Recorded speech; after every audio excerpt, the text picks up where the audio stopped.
Ici Marie-Louise Arsenault, bienvenue à cette édition de Plus on est de fou, plus on lit en version de 120 minutes, une émission qui vous parvient en direct du studio 18 de Radio-Canada à Montréal. Sur ce plateau, aujourd'hui, nous accueillons nos collaborateurs. D'abord, nous retrouvons avec une grande joie notre collaborateur bien-aimé, Georges Leroux. Bonjour, Georges. Oui, bonjour. Professeur émérite au département de philosophie de l'UQAM, vous avez lu pour nous Un racisme imaginaire. C'est le nouvel essai du romancier et essayiste français Pascal Bruckner. Alors, le sous-titre de son essai, Georges, c'est « Islamophobie et culpabilité ». Et sa thèse est la suivante. Il dénonce le fait qu'à son avis, c'est impossible de critiquer l'islam, du moins en France. C'est-à-dire que les explications qui sont données de la violence cherchent toujours à excuser l'islam. Oui. Et donc, pour lui, ce qu'il faut absolument dénoncer, et là-dessus j'ai un désaccord assez fondamental, c'est que nous nous en sentons ou nous nous en déclarons toujours coupables. Mm-hmm. C'est nous qui sommes coupables. Et donc, pour lui, ça, c'est une position qui est absolument inacceptable. Oui, puis c'est ce qu'on joue pas le jeu de Daesh en critiquant les musulmans, littéralement, pour les attentats terroristes. Exact. Oui. Merci, Georges, d'être avec nous encore une fois.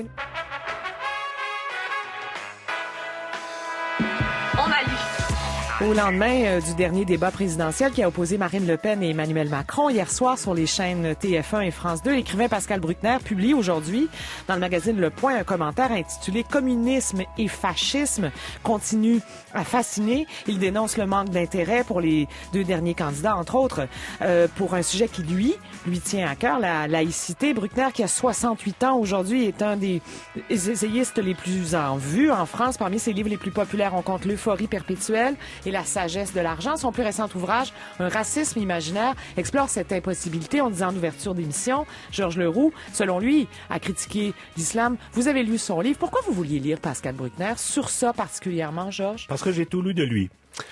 C'est l'essayiste de ma jeunesse. Je suis son contemporain, en gros. Oui, vous avez le même âge, à peu près. Oui, c'est ça. Et j'avais, depuis le départ, j'ai toujours d'ailleurs une grande admiration pour lui comme écrivain. Les essayistes français ont un sens de la formule qui est extraordinaire. C'est vrai. On dirait parfois qu'ils la cherchent. C'est-à-dire que oui. Moi, je les vois écrire, puis je me dis, ils sont contents, ils sont arrivés à la fin d'un paragraphe, ça y est, la phrase est tombée. J'en ai souligné plusieurs de ce genre-là dans le livre. Mais concernant ce sujet si difficile, je dirais que la formule n'est pas toujours le meilleur guide. Et cet essai me laisse vraiment sur ma faim. J'en comprends le propos, le voici, on peut le signaler tout de suite à partir de l'Exergue, qui est aussi un morceau d'un texte qui est très important, c'est l'autobiographie de Salman Rushdie. Oui. Salman Rushdie est revenu sur la fatwa qui l'a condamné à la réclusion quasi après la publication des versets sataniques de son roman qui critiquait la révélation coranique. Alors, je lis Salman Rushdie, tout l'essai de Pascal Bruckner est dans ces 4 lignes. Un nouveau mot, écrit Salman Rushdie, avait été inventé pour permettre aux aveugles de rester aveugles. L'islamophobie. Critiquer la violence militante de cette religion dans son incarnation contemporaine était considéré comme du fanatisme. Fin de la citation. Alors, où en sommes-nous avec ça? Eh bien, il est certain que Salman Rushdie et Charlie Hebdo et tous ceux qui, et ils sont nombreux, intellectuels principalement à gauche, mais aussi chez les libertariens de toute nature, ont critiqué l'islam culturel, l'islam religieux, et même l'islam politique, l'islamisme, ça va presque de soi. Tous ceux-là ont pris un risque. Ce risque, c'est bien entendu d'en subir le retour du bâton, une forme de rétorsion, on pourrait dire ça comme ça. Alors, Bruckner trouve que ça suffit. Et il a raison. C'est-à-dire que il vient un point où si on accepte trop ce retour du bâton, si on incorpore plus exactement cette crainte du retour du bâton, eh bien la liberté de penser va être reniée, limitée. On doit pouvoir tout critiquer, en fait. On doit pouvoir tout critiquer. Alors attention, cette formule-là est peut-être la sienne. c'est-à-dire celle de Bruckner, qui se réclame de la grande tradition des Lumières, donc de Diderot, de l'encyclopédie, Voltaire attaquant le Mahomet dans son célèbre article de l'encyclopédie, Voltaire attaquant bien entendu les curés, la religion catholique, parce qu'il n'y a pas que l'islam, il faut le rappeler. Et donc, oui, il se réclame de cette tradition et il pense que nous sommes en face d'un état de société, et là je tiens à me placer moi-même parce que je suis dans ce livre. Je ne peux pas citer moi, mais je me reconnais partout. J'appartiens à la catégorie qu'il désigne comme étant la pire. Oui, alors, les multiculturalistes. Les multiculturalistes libéraux. En France, on dit souvent communautaristes aussi. Oui, oui. Mais je préfère pas utiliser ce mot-là parce que ça n'a pas le même sens en France et ici. Alors, les multiculturalistes, qui sont-ils? Ce sont des intellectuels qui sont tolérants par éthique et aussi par principe. Ils sont de gauche, enfin ils s'estiment de gauche, et ils accusent d'islamophobie ceux qui critiquent l'islam en pratiquant, dans une mesure qui demeure à vérifier, la confusion, l'amalgame entre l'islam et l'islamisme. Parce que vous avez déjà critiqué l'islam, même à cette émission, Bien Georges. Oui, mais je ne l'ai jamais fait sur le modèle ou sur le registre où Pascal Bruckner épingle ceux qui, en France, font ce reproche d'islamophobie. En phase 2, il y a le groupe auquel prétend appartenir, et je crois qu'il y appartient, Pascal Bruckner et bien d'autres, les intellectuels rationalistes, donc des héritiers des idéaux des Lumières, pour lesquels la tolérance, le respect des minorités, la protection des droits, etc., tout cela, c'est une démission intellectuelle et culturelle devant tous les aspects blâmables, obscurantistes des religions et de l'islam en particulier. Alors, donc, on voit le champ de bataille et le conflit est patent et très net, et j'estime beaucoup que j'apprécie plus exactement le fait que Pascal Bruckner ait voulu le camper très nettement. Il n'a pas pris des détours, non, pas du tout. Il y a un certain courage là-dedans. Et oui, il y a du courage là-dedans, et d'ailleurs j'ai fait un peu le tour de la presse française pour essayer de voir comment le livre avait été reçu. Je me suis aperçu que, par exemple, Laurent Geoffrin à Libération, Mediapart, qui est toujours le média qui est épinglé le plus quand on épingle la gauche multiculturaliste. Tous ces gens-là ont reconnu la justesse du propos, mais ils en ont dénoncé, bien entendu, les dérives. Oui, parce qu'il y a des dérives. C'est ce que vous dénoncez vous-même, Georges. Oui. Elles sont où, ces dérives à Pascal Bruckner? Eh bien, est-ce que véritablement on peut soutenir aujourd'hui que le racisme qui, disons, s'exprimerait dans la critique des musulmans ou de l'islam en général, est un racisme imaginaire? C'est-à-dire que, est-ce que l'exclusion, parlons d'abord de ça sur le plan sociologique, l'exclusion dont les musulmans sont, je dirais, les victimes pour toutes sortes de raisons. Les femmes en premier lieu, d'ailleurs. Les femmes en premier lieu, mais les musulmans au travail. Les sociologues ont fait... Bon, on n'a plus besoin de le démontrer. Je ne sais pas combien d'enquêtes pour montrer que si vous vous appelez Mohamed, vous soumettez un CV, la probabilité que vous receviez un appel pour un entretien d'embauche est beaucoup plus faible que si vous vous appelez Michel Parent. Et les statistiques canadiennes le prouvent aussi. Et pire, les gens de culture musulmane au Canada ont plus de diplômes que... Par exemple, les Québécois de culture catholique, là, s'il en reste, il y en a encore, bien entendu, mais en tout cas, si on sépare les groupes, et ils travaillent moins, ils ont moins de travail. Oui, alors ça, c'est un problème en tant que tel, mais la démonstration me semble aisée à faire que le racisme à l'endroit des populations musulmanes n'est pas un phénomène imaginaire. Bon, mais Bruckner veut démontrer que c'est imaginaire, il veut démontrer qu'en fait, c'est une construction qui veut protéger. Les mots sont très délicats ici, parce que le dispositif qu'il met en place est très complexe, qui veut protéger les fondamentalismes. Alors, si vous critiquez... C'est ce que Marine Le Pen a dit à Emmanuel Macron hier soir. Tout à fait. Textuellement. Textuellement. Oui. Et d'ailleurs, dans le livre de Pascal Bruckner, il y a des passages, disons, qui flirtent avec le Front National et qui sont particulièrement déprimants.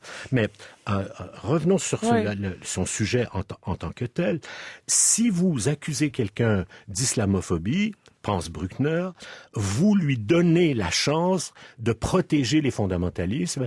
Et pour protéger les fondamentalistes, qu'est-ce que ça veut dire? Ça veut dire essentiellement faire en sorte que l'islam fondamentaliste l'islamisme politique puisse continuer à prospérer, alors que vous, votre intérêt est celui d'une personne. Alors, moi, quand je lis ça, attention, je suis très, très attentif, de protéger une personne de la part de quelqu'un qui, comme moi, disons, je me mets en scène, est candide, innocent, lunette rose, lunette rose totale, oui. etc. Et si j'ai devant moi quelqu'un au Québec comme Madame Djemila Benhabib ou je ne sais plus, Madame Fatima Ouda-Pépin, qui derrière chaque arbre de la forêt voit un apache qui est prêt à tuer, eh bien, c'est sûr que je suis absolument dans la candeur extrême. Est-ce que c'est le cas?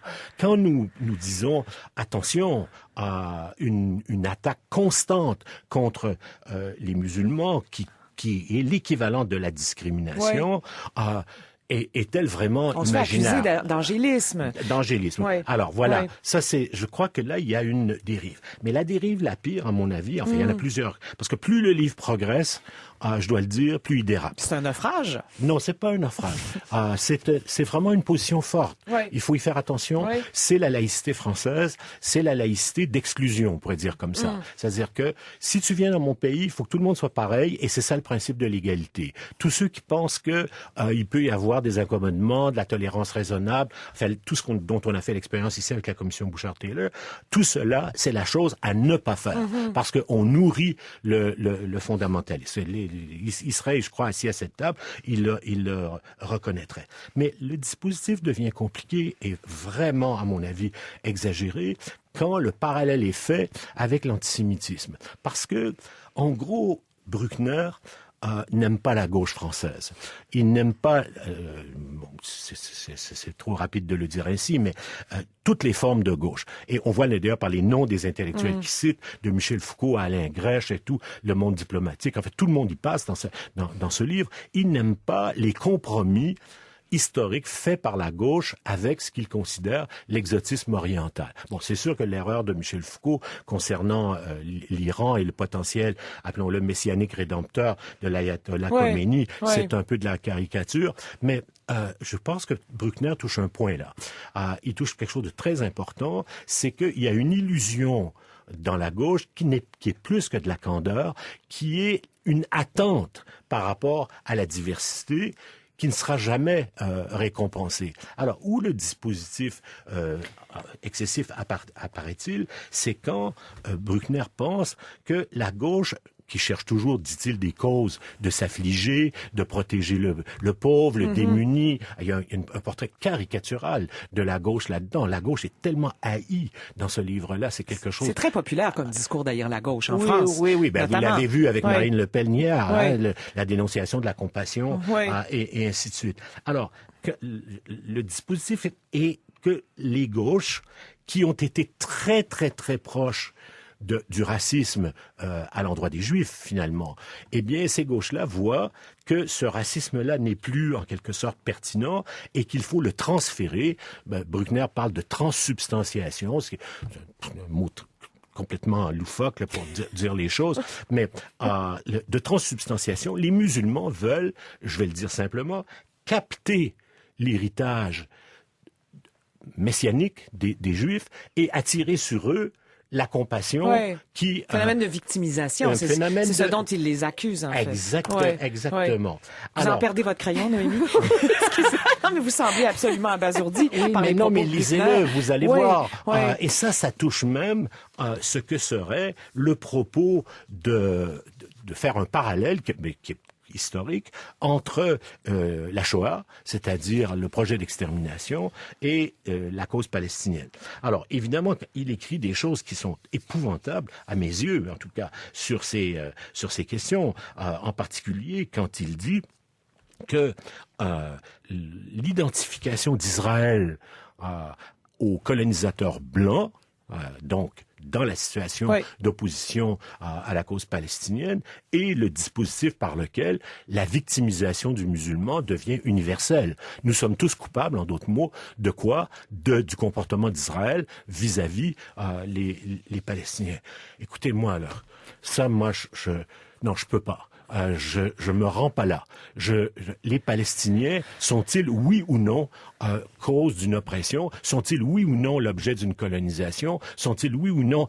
Écoutez, promenez-vous sur la plage de Tel Aviv, puis regardez de quoi ont l'air les jeunes Juifs et les jeunes Juives qui sont là, les jeunes Israéliens, devrais-je dire, qui sont là, avec la peau dorée et les crèmes solaires, et traversez juste le checkpoint, puis allez dans la bande de Gaza, puis demandez-vous où est l'oppresseur. Alors, ce point-là me semble donc fragilise vraiment l'essai. Oui. Est-ce qu'il n'y a pas une incapacité en France de la part de la plupart des intellectuels, ceux qu'on voit le plus, en tout cas ceux qui sont le plus médiatisés, comme Pascal Bruckner par exemple, oui. D'affronter ce que la France a fait aussi aux populations immigrantes, Georges, d'admettre qu'il y a eu des erreurs, d'admettre qu'il y a eu des exclusions. Chez elle et à l'étranger. Bien sûr, il y a vraiment les deux terrains. Ah mon Dieu, je veux dire, les pages que vous allez lire sur l'Algérie là-dedans vont vous vraiment vous faire frémir. Pour lui, l'Algérie, c'était presque une bonne chose. Le colonialisme, Fillon, là. Complètement. Ouais. Le colonialisme a des vertus, mais pas seulement ça. C'est le fait que on n'a pas à s'excuser tout le temps, et donc on peut tourner la page. Mais on oublie qu'on peut pas tourner la page. L'histoire, c'est pas des pages qui se tournent quand il y a des victimes et quand il y a des gens qui subissent les effets de l'humiliation et de l'oppression. Non, donc, c'est pas libéré de cet héritage-là du tout. Là. Non, en tout cas, certainement pas concernant l'Algérie. Alors, quand il écrit que l'islam, je vais vers une formule que j'ai trouvée particulièrement délicate, l'islam est le sursis de la gauche, ouais. Comprenez-vous, la gauche a enfin trouvé dans l'oppression des musulmans de quoi survivre. Je veux dire, franchement, on se pose la question, à qui écrit-il et de quoi parle-t-il? On va terminer là-dessus. C'est que les deux camps sont tellement campés qu'on a les deux camps s'accusent d'occuper tout l'espace. Ouais. En fait, c'est que la gauche va occuper la droite de prendre tout l'espace et la droite la même chose. Alors là, on est campé puis il n'y a pas d'issue. Ouais, je ne sais pas s'il y a une issue, mais je sais une chose, c'est que quand on est au contact ou en présence de l'humiliation et de l'oppression, il faut être lucide, il faut être honnête, il faut la reconnaître et il faut pas tenter de dire voilà, c'est pas nous, on s'en occupe pas et ainsi de suite. C'est pas ça le sujet. Et on peut être d'accord avec Pascal Bruckner pour dire qu'il faut critiquer l'obscurantisme, critiquer le fanatisme politique, critiquer l'islamisme. Qui met ça en question? La question n'est pas là. La vraie question, c'est de dire on y est peut-être pour quelque chose. Voilà, un racisme imaginaire, islamophobie et culpabilité de Pascal Bruckner est publié chez Grasset. Lisez-le. Oui, merci Georges Leroux. Plus on est fou, plus on lit. Avec Marie-Louise Arsenault sur Ici Radio-Canada, première.